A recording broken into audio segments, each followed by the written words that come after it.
Welcome back to the second hour of Checkpoint. We continue with the show this time round.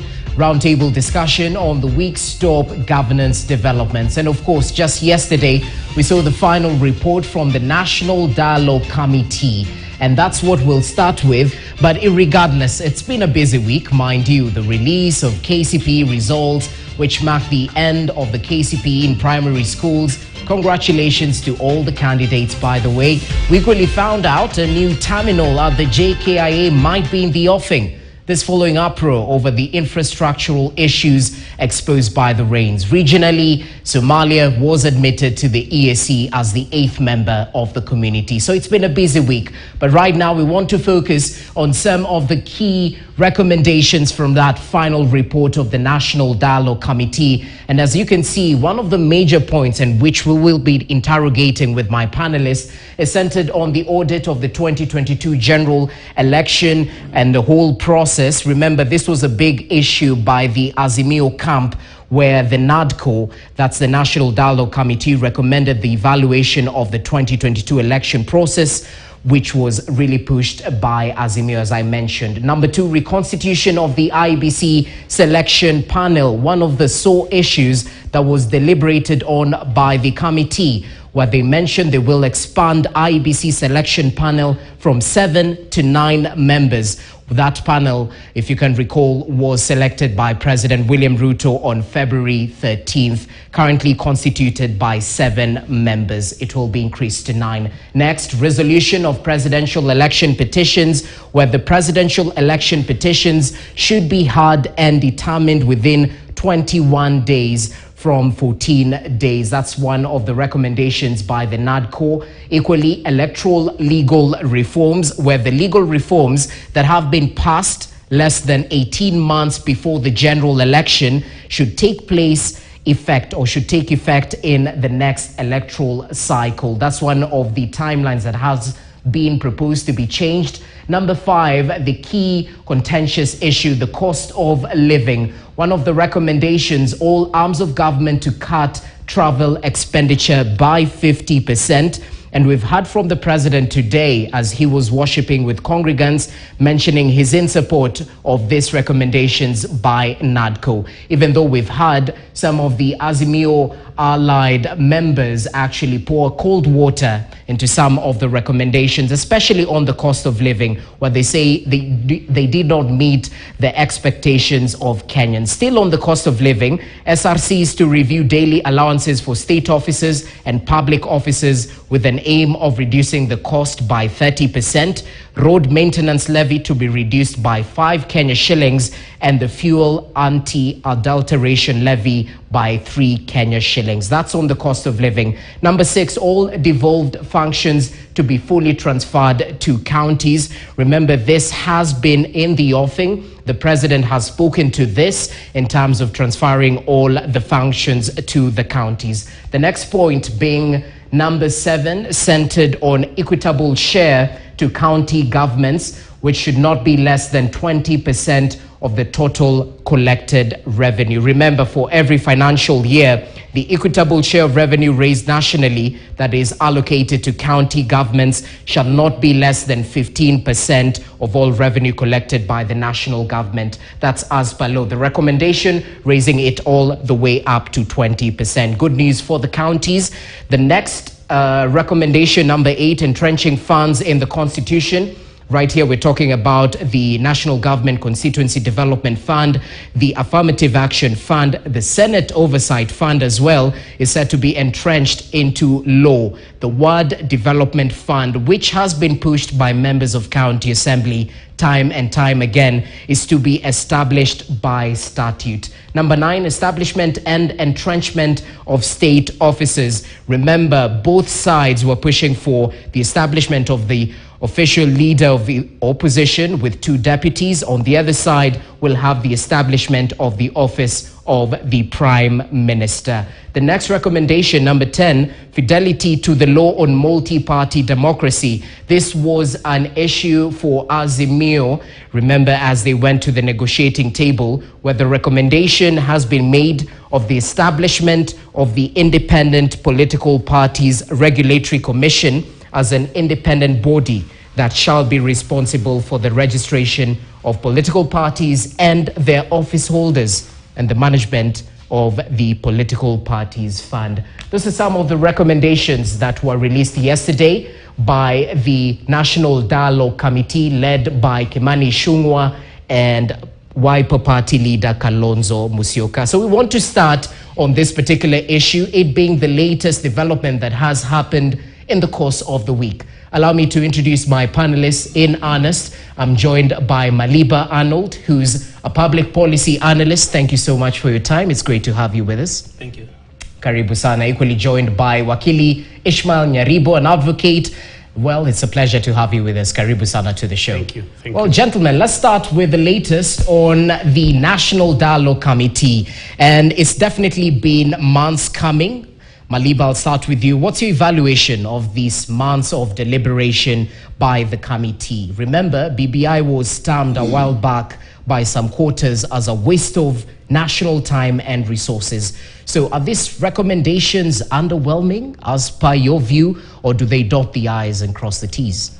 Well, looking at the recommendations, there is nothing really that surprises me. It's so much of what you would expect. Yeah. But then there is a clear difference between the NADCO report and BBI. First of all, BBI was extremely expensive. It was damn expensive. We used so much money. This one was actually done on a shoestring budget. They met in Bomas. The farthest they went, I think, was Stony Athi. Yeah. They weren't so far. We didn't go spending money and putting billions into this particular process. And we had a private investor, the one who injected the money. Yeah. So this one was actually done on a shoestring, which is quite a good thing. That we should not come up with entrepreneurship around these reports and national dialogue. Yeah. For a lot of people, every time we talk about a national dialogue, there is an industry and entrepreneurship around that. The other thing that is actually the difference between NADCO and the BBI report is that BBI left the nation divided. The nation was divided in the middle, split in the middle at the time it was actually released. You don't see so much division other than a few people. Actually, you can count the people who are opposed to the report. Martha Karua, there is Eugene Wamalwa. I have not seen the others speak. Probably I'm waiting to hear from Nyaribo if he also is on the other side. But the people who are opposed to this particular report are actually countable. You wouldn't compare that with BBI. But the recommendations therein, you will actually realize that Kenya Kwanza has either have it in progress, bar for evaluation of elections, which of course Kenya Kwanza considers that the elections were done. And by the way, IEBC already did an evaluation report. It's available. They've already done that. That is the practice out there. So on that one already, unless they just want a fresh evaluation report, IEBC has already done that. If you talk about 20% to the counties, that has already been done without this particular proposal. Of course, they want it entrenched in law. A lot of functions have actually gone down. There's still a challenge on how to follow resources, or rather send resources to actually follow functions. But a lot of it is actually working out. The big issue that made a lot of noise and the drive upon which the whole dialogue demand was actually pegged on was the cost of living. If you see how the government has actually done a lot of its interventions, where the government listened to a lot of those proposals, put them into their own policy, and you can actually see that last year at such a time as this, one of those things that was informing the agenda of such like conversations we're having now was the cost of unga. It was still November, it was going to December, somewhere in August as we headed to elections. Government had even brought in a subsidy to try and bring unga down to about 200 last year, and it still failed. We are now at a similar time. No one talks about that because that has actually gone down. So a lot of what is here is either in progress. Just two things for me stand out: ORPP and or rather giving the Office of the Register of Political Parties a little bit of independence, creating another new commission, and the re-evaluation of elections. Everything else, I think Kenya Kwanza had already put that in the plan, and it's actually underway. So some of the key takeaways is that there are 14 proposed constitution amendments, mostly for political reasons. So, Wakili, what's your take on the final report? Did it meet your expectation? Yes, thanks, Jesse. Just before I come to this, I want to thank Kenyans for pushing the government and putting it on toes to ensure that the warring parties, Raila Odinga and William Ruto, had to sit together and agree to the National Dialogue Committee. That Kenyans should congratulate themselves. All right. And this also shows that in a democracy, citizens should talk, should push their government. I mean, there was a lot of discouragement from some quarters, or there will be no dialogue, there shouldn't be any. But you see now we have a report. So now coming to this report, my major concern, I'm coming to the constitutional effect. Okay. My major concern is, will it be implemented? Are we going to see that there will be fidelity to multi-party democracy?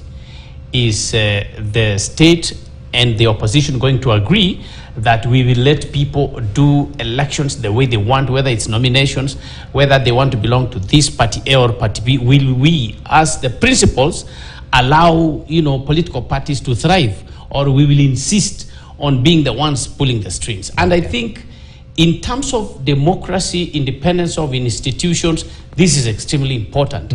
That particular point where you win a government with about some 50, 60 or 100 MPs, and then all of a sudden you decide to raid the other side and make sure you win the whole team, and then you say now you're a majority. It sounds and feels okay when you're in power, but if you're on the other side, you see that you are really killing democracy. So I think that's a very important milestone for Kenyans, not just for a political party. Issues of democracy should be allowed to flourish without being dictated in which way they will go. Now, you talk about the cost of living. The cost of living is still so high. Please, I mean, my brother here is a public policy analyst. He really understands this. I mean, unless he's defending someone intelligently or intricately, the issue is not about the bread has gone to 50 shillings or that unga is now 200. There is tax 130 to be specific. Okay, 130 you say so. Okay, thereabouts. There is. Last year it was 200 Maliba plus. should give me a moment. Okay. Now I want to show him how life is expensive. If somebody is earning 50,000, 60,000 shillings as an ordinary hustler, and then 30,000 shillings from 60,000 is gone to tax and some government levies. It doesn't matter if the bread is coming down to 50 shillings. It doesn't matter if unga is coming to 100 shillings, because all this money has been siphoned away through government levies and taxes. And that is why the item on housing levy and VAT coming down, you see it's still a sticky issue. It has not been agreed upon. What is happening with this country? Who is interested in this overburdening taxes? Is it William Ruto as the president? Is it Kenyans who want more money in the revenue kitty so that they can be served, their services can be improved? Or it is some international group of people who are insisting that you need to tax your people so that you pay us money? So these are the issues Kenyans are asking themselves about in terms of cost of living. Okay. It's not a question of transport has come down to 20 shillings if you're taking 30 or 40 from the same salary that the same person will be, So from your view, has it been addressed in totality, that issue of cost of living? Because it was a clarion call initially. No, it was brought up, it is in the items, but it was pending, like, housing there are levy, still not sticky issues. yet. They did not agree. Because VAT is supposed to come down to 8%. If you ask me, 5% is okay. Because there will be more people paying, by the way, when you lower the taxes. But when you hike them high, there are people who are going to, try to avoid to pay taxes instead of paying them. So coming to, because you asked me about constitutionality of some of the, recommendations. Yes. I mean, there are people saying that constitution should be amended to allow for official, opposition and some, institutions to be entrenched into the constitution. There are several amendments there that will require a referendum, definitely. Same route as BBI. Yeah. Okay. And there are those that probably Parliament, once they assess the document within their powers, they may actually propose that we may need to have this or that or that office. Okay. You should appreciate, Jesse, that Parliament here is Kenya Kwanza. I mean, let's be honest, if you have an imposed majority, so it really depends on whether the president and his Kenya Kwanza are actually ready and agreeable to the recommendations made. Or they are going to twist the largely, Kenya Kwanza parliament, because they can pass these recommendations without much ado, because the opposition is always defeated due to the stolen numbers. I mean, he doesn't like to hear me say the number was stolen anyway. But Jesse, is the State House, is the head of state and his team genuinely interested in making sure that these recommendations are adopted? That is where the ball stops. It doesn't stop really now with Raila, unless you want now, again, people to start imagining of, do we now again go to the street to try to push? And I think any reasonable Kenyan feels that we have really come out of that. So the question is, if the head of state is willing to implement these recommendations as they are, then I don't think any reasonable Kenyan wants to even question whether the report is that good or is that bad. Madiba. First of all, it's important to say that we do not need to come up with lofty promises that are not implementable. And that is why, for me, Wakili here has actually sat on boards. If you've actually looked at the administration of public policy, at least in practice, you realize that a lot of political statements and promises are so lofty but very impractical. But if you look at the promises made so far, they are practical. If people want to be promised and be lied to, that is not where we are going. At least that's why I'm actually telling you that a lot of these things that have actually been proposed here, whereas it's important to safeguard some of them in statute, some of them are already in practice, like what we are giving to counties, for example, their allocations. What does the law say? He will actually tell you it's about 15%. What is actually going out? Up to almost 35. I think should be 40, between 35 and 40, as we speak today. Yeah, but it's not in a timely manner. That's a story for another day. Yeah. So the timely manner and everything else is about how we also raise money. You see, before you forget that, Wakili here says that if we brought down VAT to 5%, then very many people will be able to contribute. Encouraged that is a white lie. Because it's so easy to speak about a what, but in critical factor analysis, the why is important. Then we come to the how, because literally everybody knows the what. So talking about bringing down, that is the what. Quite populist, but can it really work? It doesn't work. And the people have been in government much longer. The people in treasury will tell you exactly how it works out. So they know how these things work out. So, but on the flip side, Maliba, you know, increasing the tax base, or rather increasing the taxes, does not necessarily lead to an increase in the tax base. One of those things that we don't want to appreciate is that it could be worse. Everybody, if you read newspapers 3 years ago, 4 years ago, it was being said that we will default by the mid this year. So some of the measures that people are complaining about are the reason why we actually have remained afloat, are the reasons why we now can actually access credit, why the World Bank has given us their credit, their cash book, and told us come in. So it could actually be worse. And I know a lot of times we can blame, for example, the police for one incident that goes unprevented. We don't actually ever get time to thank them for the many they actually stop, and we never get to hear about it. The same thing with what is happening in government today. A lot has actually gone into ensuring that we remain what we are, or rather a going concern as we are now. Everybody expected us to check out by mid of this year. We've actually come through. So just, and you know, when we sit here on national platforms like this, we cannot turn these platforms into platforms of lamentation and selling negative energy alone.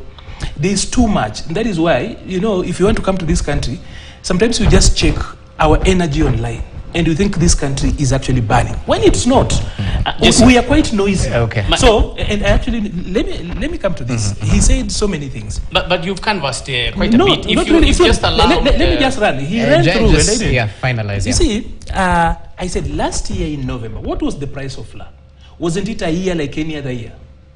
What the Kenya Kwanza actually was saying, and by the way, when we get into doing analysis, sometimes it's important that we take positions, realistic positions, because if we are going to be theoretical here in the name of being neutral, we're also lying to people. Because if policy works, we actually have to say it's working. Number one, the Kenya Kwanza administration said continuously that the cost of living will not be brought down by people sitting down to talk, but then they've been sitting in Stone Athi and Bomas. As they sat there, the only cost of living that went down were for the people who were sitting there taking tea, snacks on the exchequer's budget. But for the rest of us, the cost of living didn't go down. But Why is unga cheaper now? Because we subsidize production and not consumption.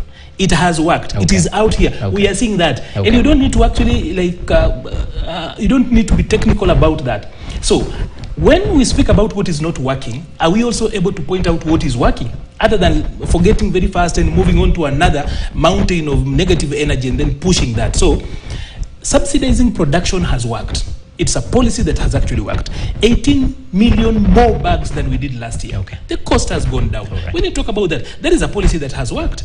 The president has been going around the world.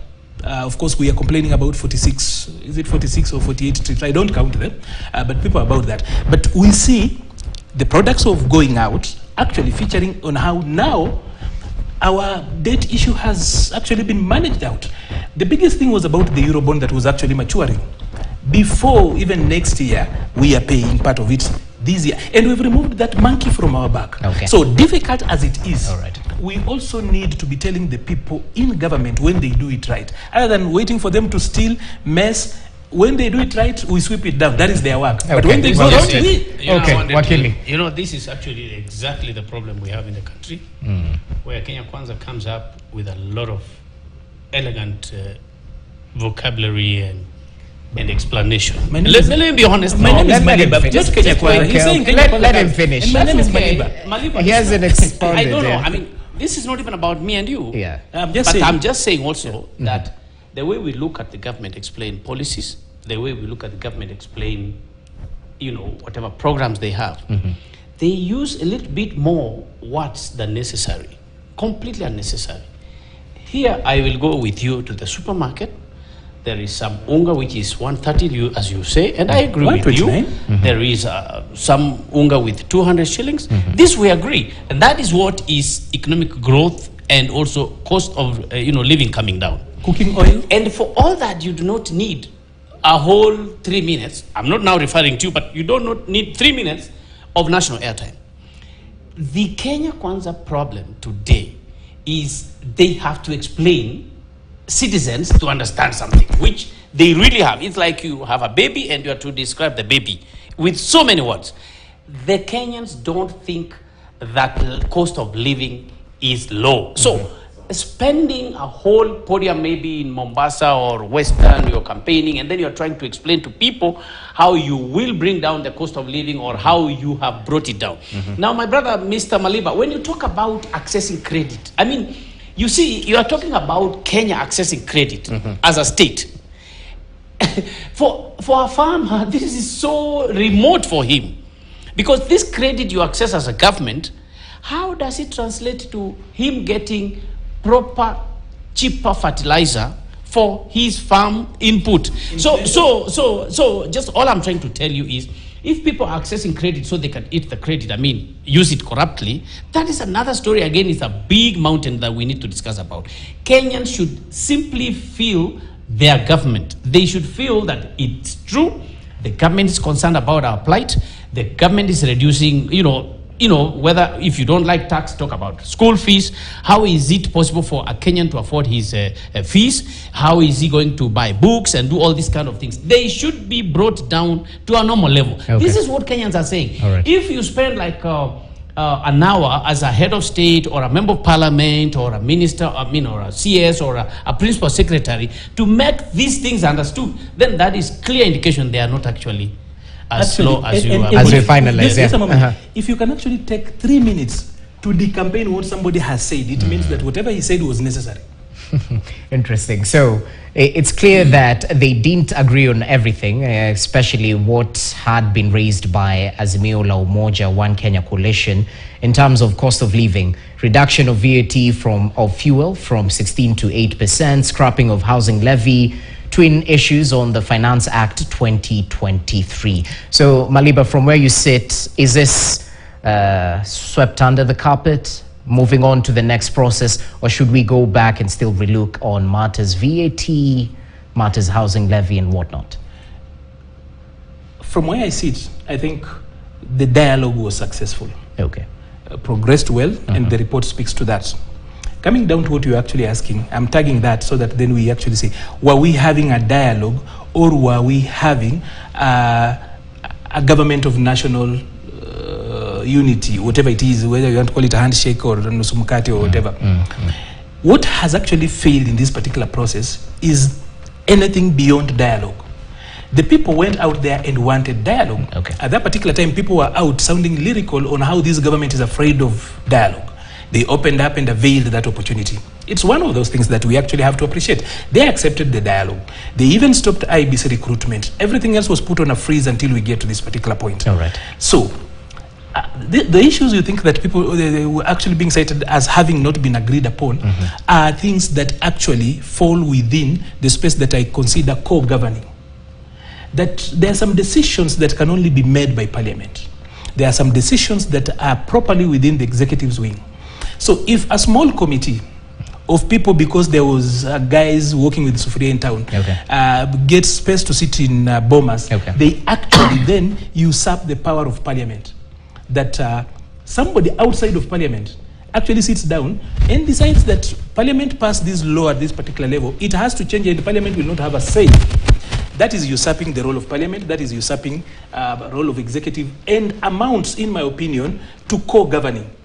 If we allow people to govern without having mandate, and the only mandate is that people fought, people went to the street and made noise in their mandate, that is usurping role of Parliament. And so a number of these proposals really were overstepping the mandate and the purview within which the committee was actually established. Okay. So, as Arnold, as you interject, clearly. I just want Arnold not to, please don't shout to Kenyans when they go to the street to talk and say a small group of people are just putting sufurias on their head. Honestly, we have come beyond that because we know that it was that sufuria, it was that picketing, it was that noise that was turned into skirmishes by the state, by brutalizing, innocent Kenyans trying to express themselves.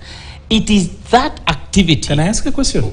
Just after I finish. It is that activity that actually brought about the national dialogue. So in whichever way you want to pour cold water, it was Kenyans who said, we want to talk with you, Your Excellency William Ruto. We cannot settle this. And they went to the street, they were fighting, you call them Luos or whatever, but it was Kenyans. It was not just a section of the people, it was all Kenyans. And before are Kenyans proud looking at this report right now? Are they happy with the outcome? In fact, Arnold, you will ask Arnold. In fact, Arnold was opposed to this dialogue itself. But now he has seen the report that Kenyans have come together, they have done under Kalonzo Musyoka and Ichung'wa and the whole team. So my point being that to not disregard the small steps Kenyans make when they want to have their democratic space, and the same applies to housing levy and VAT. They will still push the president and the state house and the parliament to relook into this issue. By the way, it is their right. You cannot say that you're putting Kenyans in some classroom and you're directing them how you want. Maliba. Allow me to actually ask you this.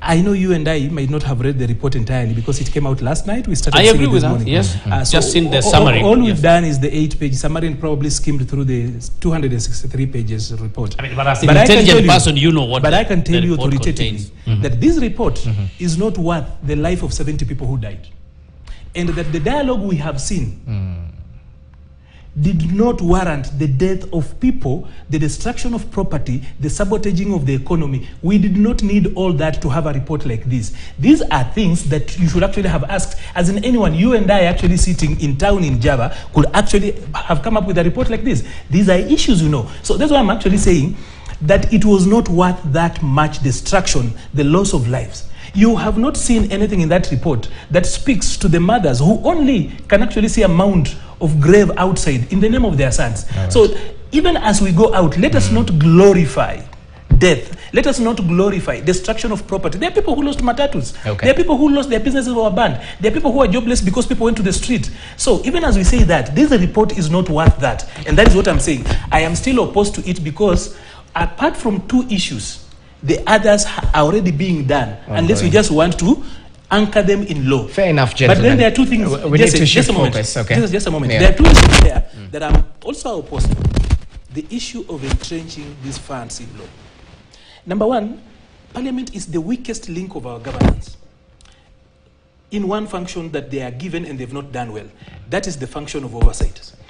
Parliamentarians today don't care about what goes on in parliament because all they need is to go out there and manage CDF very well. CDF is the single most reason, or rather the single link to why parliament is not the parliament we want. Parliament, if parliament was working effectively, you wouldn't need people in the streets. You wouldn't see this death. The function of oversight is bland because parliament is not working effectively. And if you entrench CDF in law, you are not just offending the principle of division of separation of powers. You are also bringing in despondency in legislature. Even with the word development fund, you will actually be now devolving the despondency we see at the national level. We will now be taking it at the county level. Ward Development Fund stands illegal. CDF should remain illegal so that Parliament becomes the people's watchman. All right. So how is Parliament going to be independent? Very honest analysis by there on that. I can actually so say. how is Parliament going to be independent? The answer is right there.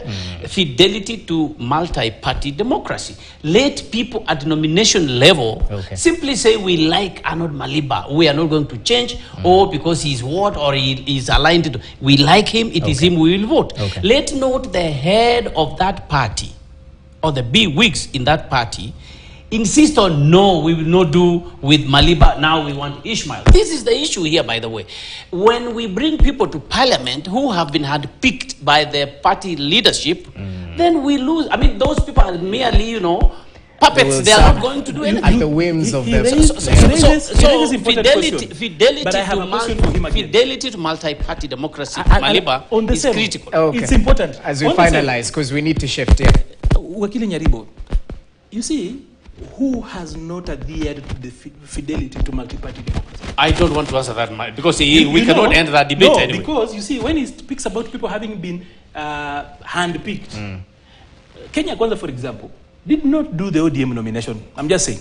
They did not do the Azimio nomination. So if somebody is hand-picking, those are people down there. And by the way, you will not do away with bad manners in politics by legislating. If you actually think that you can legislate against bad manners, it will not is work. actually also in ODM. I'm not even yes, both sides of the political divide. The proposal here will not help. By making ORPP a commission, just rebranding it, it will not change. So we can't it is our bad manners. You cannot legislate sanity. Interesting. Gentlemen, let's shift focus to something else that featured prominently this week, all to do with the puzzle of the El Nino billions. Or is it El Nino? Anyway, Deputy President Rigathi Gachagua changed tune on his pronouncement that the national government had released 10 billion shillings to the counties to mitigate effects of the ongoing rains. A day later, Gachagua said that the counties should use funds in their coffers to mitigate the effects of El Nino. Let's listen in to what was shared a little bit earlier on in the week. Na mimi mnajua ni mtu ya kusema ukweli. Na sisi katika National Treasury tumewachilia pesa kwa gavana. Zaidi ya shilingi bilioni 10 iko pale na tunataka wananchi walishwe na wachungwe mambo yao. We wish to state and clarify that county governments have not received any allocation from the national government to go towards mitigation measures for El Nino. We are therefore a little bit shocked when we see governors complaining that they are yet to receive money for El Nino from the national government. Such money is not forthcoming. They are expected to use emergency money within their financial provision and to reallocate money within their budget to intervene for the people that they govern. So Deputy President Rigathi Gachagua changing tune in the course of the week. Definitely one of the other goofs of the Kenya Kwanza administration. But yesterday, President William Ruto mentioned there would be an emergency cabinet meeting tomorrow to take a look at the effects of the rainfall in various parts of the country. And he said more than 2 billion shillings will be utilized in flood mitigation efforts, including the purchase of relief food. So, Nyaribo, I'll start with you. Roughly 70 lives have been lost, hundreds displaced. We've seen the photos on social media and mainstream media of the adverse effects of the rains. How would you rate the emergency response currently in the country, bearing in mind we'll have that emergency cabinet meeting tomorrow that will deliberate on the effects of the flood situation? Yeah. I think it's up and down. The main issue here is the country is always and ever not prepared actually for, emergencies of this nature.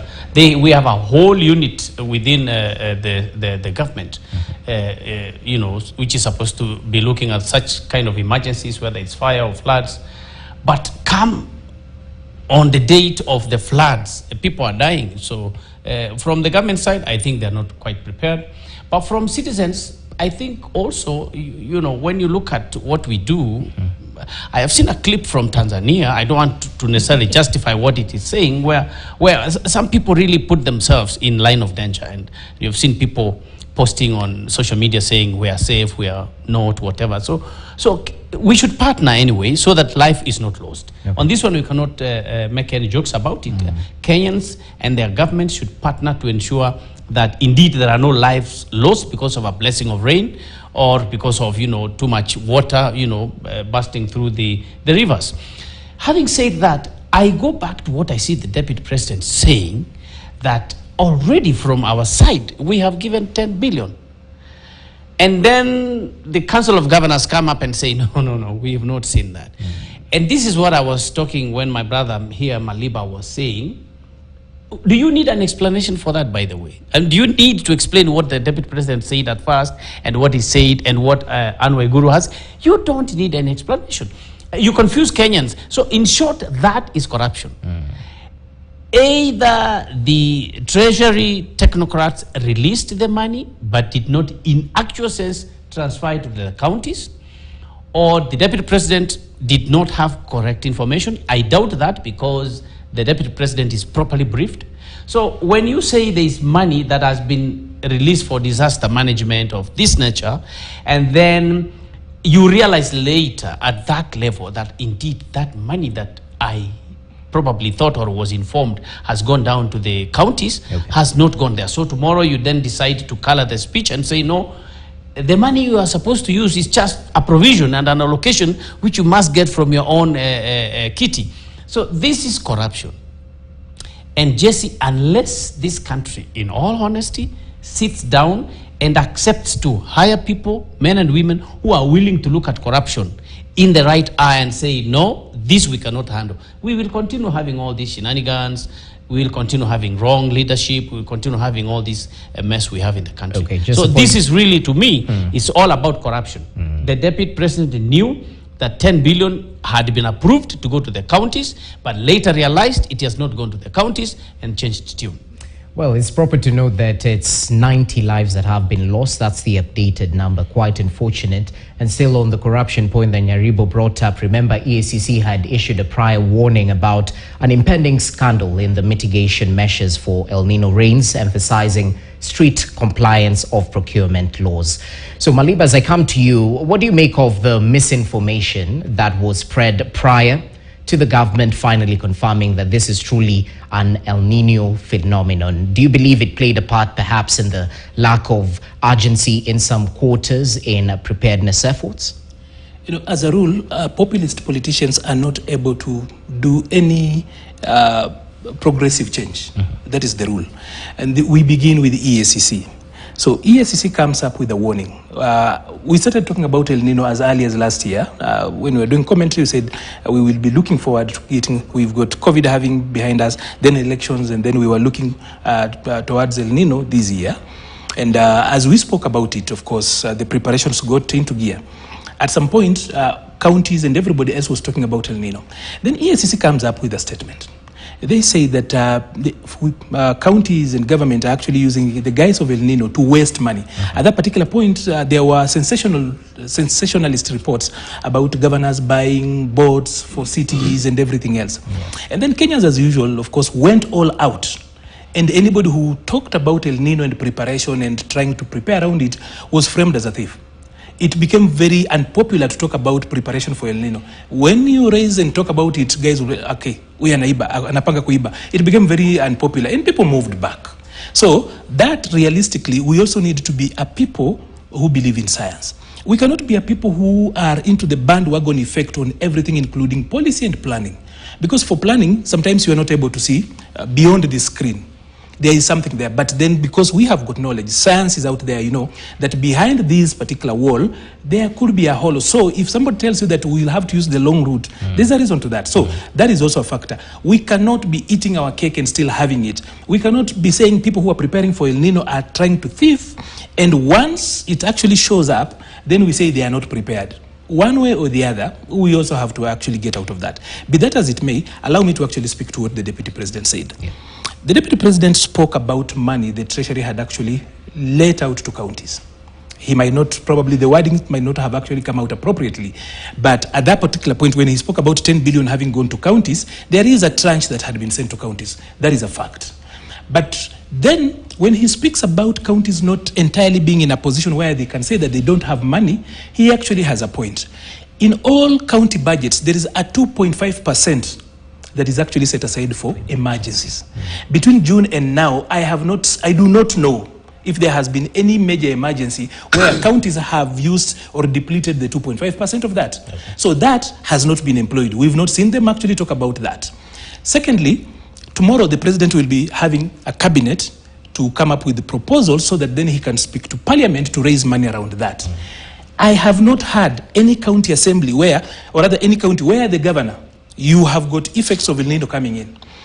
There is no governor, for example, who has convened the cabinet at their level and asked the county assemblies to review their budget. Because, by the way, they have got the tool called the supplementary budget. That is a tool given to counties in the Public Finance Management Act. Okay. They have got that window. It's a tool. Yeah. None of them has sat. No county assembly out there has actually been convened to urgently speak about this thing and say, according to the budgets we have got a priority here. We've got an emergency here. No one will kill MCAs and counties if they were to reorganize their budget. They have got that that tool given to them. Okay. But when we speak about devolution, it's about power and resources. So, is it true that counties do not have money that can actually deal with the impact of El Nino? It's not true.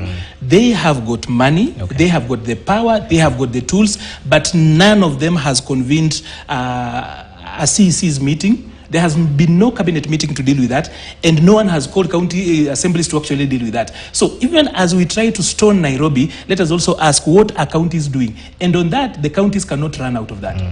And just on something he didn't want to talk about, and he mentioned briefly, RC Chalamila, that is the regional commissioner for Dar es Salaam, Chalamila, was speaking about, it's a video that is doing around.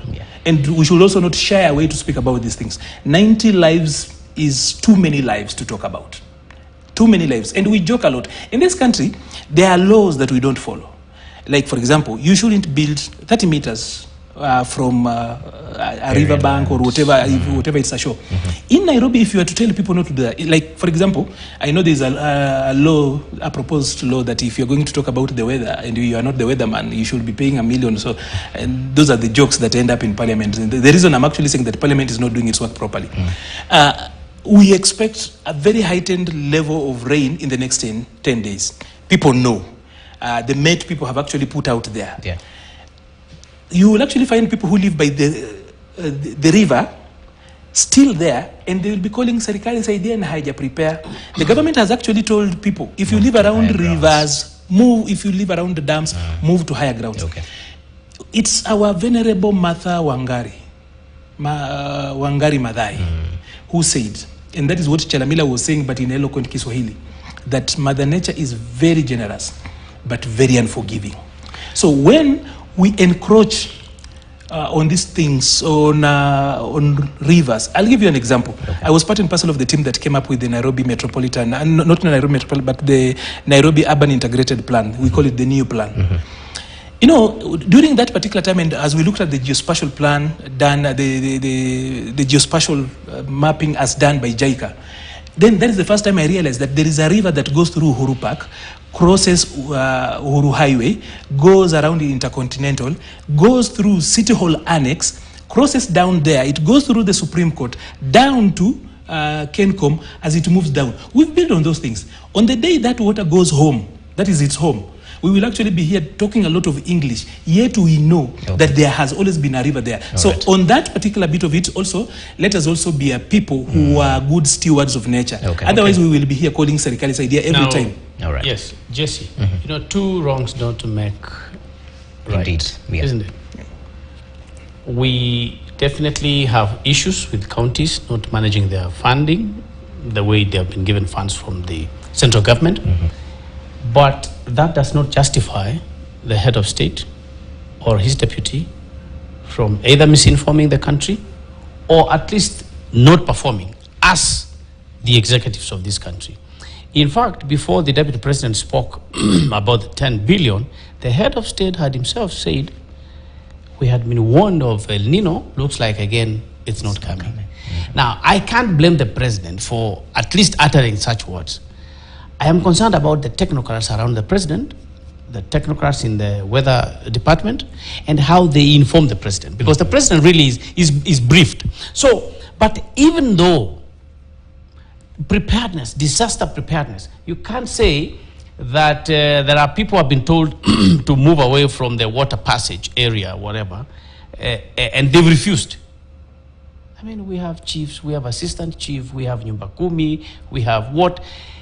You can, the state is powerful, you will move them. So, but I agree that Kenyans should partner with the state. On that I agree. But the fact that the counties have not spent their billions the way they should spend does not justify the central government to release money and not follow it up how it has gone down to the counties and it has gotten lost somewhere along the way, even when an institution such as EACC already warned that, hey, this kind of gerrymandering, you're saying this and then Mara again, you're coming back, is an indicator that there is corruption. So there can be no justification. If counties were not given 10 billion as intended, we hope to get a very strong statement from the head of state tomorrow once he sits with his cabinet. That money meant to save Kenyans from such disasters cannot be handled by anybody else. And the president has promised that he will actually crack the whip. Corruption is a very deep inbuilt disease in our country. And we commend the president once he comes up and says, let me act. Any starting point for me will be important as long as it is genuine, it is strategic, and it can actually stop any further pilferage of public funds. Okay, as Maliba said, 90 lives is one too many. So we definitely hope for quick action from the government, even as we've mentioned, they've convened a cabinet meeting tomorrow to take a look at the effects of El Nino and the mitigation measures thereafter. Let's shift focus just briefly, gentlemen, because time is definitely not on our side. And something else that played a key part this week in terms of making the headlines is all to do with that 17 billion oil consignment, where we definitely had key questions being raised onto the ownership of that particular consignment. I think the office of the government spokesperson mentioned that KEBS had gone through the documents and affirmed that the lady who had come forth as the owner is not the owner of the consignment. So those are some of the developments that have played out in the course of the week. We've equally seen the committees try and dispense off this matter, the Energy Cabinet Secretary appearing. The lady in the headlines didn't make her way to the committee, unfortunately, but it's still in public domain. So Maliba, from your point, because Kenyans are a skeptical lot, penye moshi hapakosi moto. So they'll definitely try and poke holes into, if there are questions behind the ownership, then there's definitely something worth looking into. Are we going too deep into this? What's your analysis generally of what has been made in the public so far? Bearing in mind, we understand there's still an active case. We can't speak too much about it. Yeah. Well, I think, again, this 17 billion story or scandal, let's call it Dieselgate, has got very many angles to it. Okay. There's the Umtata theory that that is public money that was diverted and got into there. into that. So it was being brought back. He calls it money laundering. There is the Malala theory that this money that the oil belonged to other people I don't want to talk about, to mention. Kindly. Then, of course, there is the Njeri angle where she says this is her fuel, it's her consignment. Then, of course, there is the Galana story. Yes. That this is ours. So we might actually go with the deduction approach to it and see which one makes sense and which doesn't make sense. Anne has made an allegation, and they say him that claims has the burden of coming to prove. So we await Miss Anne Njeri to actually come and actually claim or rather prove that that was hers. Okay. Galana has done acres and acres bringing into that. Umtata also did his own story to that end. But then that brings me to, we are a country that loves scandal. If it's not scandalous, nothing really makes sense. By the way, we could be here talking about serious national issues. But then people are talking about somebody who's been found naked. They're talking about nudes. We love scandals as a nation. So we're talking about the 17 billion shillings now. All of a sudden, we've really made it big. There is Cherargei on the other side talking about CS Murkomen having been given a kickback of 100 million USD. By the way, which program, or rather which project currently in this country would be so big? Let's talk about, because 100 million USD is actually 15.2 billion Kenya shillings. So imagine what project will somebody be bribing to get currently. What do we have that you would actually give 15 billion shillings? Automatically Majitu story. He also spoke about I'm talking about how we love scandal and how we love to play around with the figures. In this country, you just drop figures. Right. So he also spoke about the 737, the Boeing 737-700 that was given to Mangu High School. By the way, a brand new 737-700 is 89 million USD. He's talking about an old one that has actually been used. He's putting it at 100. All right. Again, we run around with figures a lot. Okay. And that is why when we show here and we drop figures, by the way, you can go back with the old adage that in God we trust. Everybody else must bring data. People must prove the numbers when they throw them around here. Okay. Jesse. Well, Wakili, I want to ask you this because the key witness is the captain of the ship who has left the country. Yes. So where does this leave the case, sir? You see, the main point here, to me, why is the government always keen to do business with either dubious or, some character who is not in oil industry, who has no license, by their own confession? Why would the government not say, I insist we will work with a particular oil marketer? Though this is government to government, we want an experienced oil marketer to help us to fast track this particular consignment. So why just pick a citizen? Okay, maybe this citizen was never picked by government, isn't it? How does the government allow somebody just to come from the street and get into the government space and start to say, hey, you guys, this is my oil? It is not possible, Jesse. So you can lecture 12-year-olds and all that. What is happening here is this is a government that likes scandals. It is not people, it is not Kenyans that like scandals. Cherargei is a serious guy in town. I mean, and Murkomen too is a serious guy in town. Respectable, renowned, standing, members of parliament, in the Senate. Now they have said something to each other, and you expect me to analyze that? I cannot. Because I believe both of them. I mean, what Cherargei is saying, he has better information than I have. I don't know, maybe Malipa has better information again, but I cannot even defend Cherargei, neither can I defend Murkomen. But you believe both. But Jesse, the honest truth is, if today I go back home and I tell my child that you said hi to him, honestly, would he come to ask you if you did? So, Cherargei and Murkomen, this is all corruption. The issue of figures can be, of course, somebody can say the plane is 89 million and another can say it's 100 million. And honestly, you cannot refute that because you need to go to the supplier, look at what it costs. The truth is there is a plane that was taken to a particular place in Kiambu and it was not supposed to be taken there. The truth is Murkomen went outside the country and he met certain people. whether the corruption issue was 15 billion, whether it was 2 billion, again, I mean, we cannot know. But when honorable members of parliament come out to say, hey, our house kunanuka, I will trust them. So here, Maliba, I'm just saying, really, honestly, I cannot defend Cherargei nor Murkomen. I cannot. Just the other day, they were talking about these... but you believe in... Tata was saying, look, Murkomen and Chirchir should be able to explain what this is, isn't it?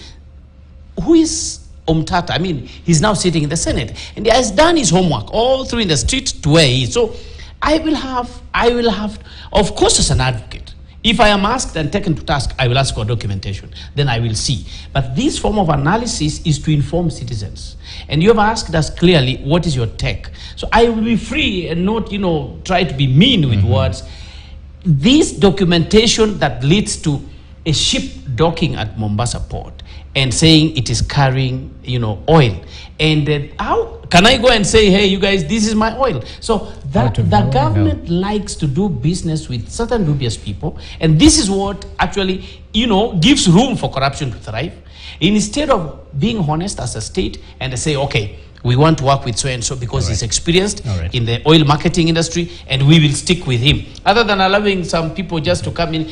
This is corruption, Jesse, and it should stop. Okay. I have a question to him, a quick one. Finalize, Time is not on there our are side. 3 OMCs that the G2G were actually appointed, and Miss Anne Jerry Imports and Exports is not one of them. Yes. So when you say that the government loves to do, which government is this? Are you talking about? When this government has to, there are 3, I think I will forget the third one. There's Oryx, there is Galana. I'm forgetting the third one. So there are 3 OMCs. None of them, at least I know that Miss Anne Jerry, whatever limited, is not part and parcel of it. So which government is doing business with her? But he's speaking to the reality that no one can come out of nowhere and say, this is my oil. That's why I'm actually telling you. No, we are Kenyans. We are Kenyans. And we love high noons. So it's, again, unless you're telling me that our country has got the power to go and get a ship from the high seas, that our navy was so powerful, it pushed that MS Hagui was pushed from the high seas and we drained the oil by force. Those people have got a way they do business. The ship of that party, as in the captain of that ship and the crew, have been doing business for a while. So they are not rookies. Okay. They came in and gave fuel according to how they actually had worked out. So if you show up here and you are saying that you want to believe Anne and now you are blaming government, you either have got this affinity to blaming government, or you honestly just don't want to have a good debate. And since you are giving your opinion, you are free to actually pick a position. When I spoke about 100 million, have you realized that Cherargei, for example, is obsessed with this 100 million figure? Murkomen got 100 million USD in Dubai. The plane in Mango is 100 million. And when you just check, just go and check on Boeing. So he has an issue with 100, eh? He loves 100. Probably but tell me this, from a political... tell me this, Maliba, from a political lens, is this just friendly fire, or do you see it as the fast cracks within the Kenya Kwanza? No, these are true things happening. Number one, by the way, besides what he called truth, these are true things happening. Truth, for us who are practicing Christians, truth is absolute. He is actually very relative. That's how he goes around. And he is a lawyer. He will tell you there's something they call a strict proof test. Okay. Are you able to put, for example, if you were to put, and by the way, Cherargei is a lawyer, if you were to put him on a strict proof test, first of all, you'll realize that a Boeing -700, a brand new one, is not even 100 million USD. All right. It is 89 million USD. That is a new one. Not a used one that actually, whatever you are doing evaluation around. All and right. but then I want to actually also admit that as much as I'm doing law in school, to just know how to do acquisition and become a better president in future, I know that lawyers are bad mathematicians.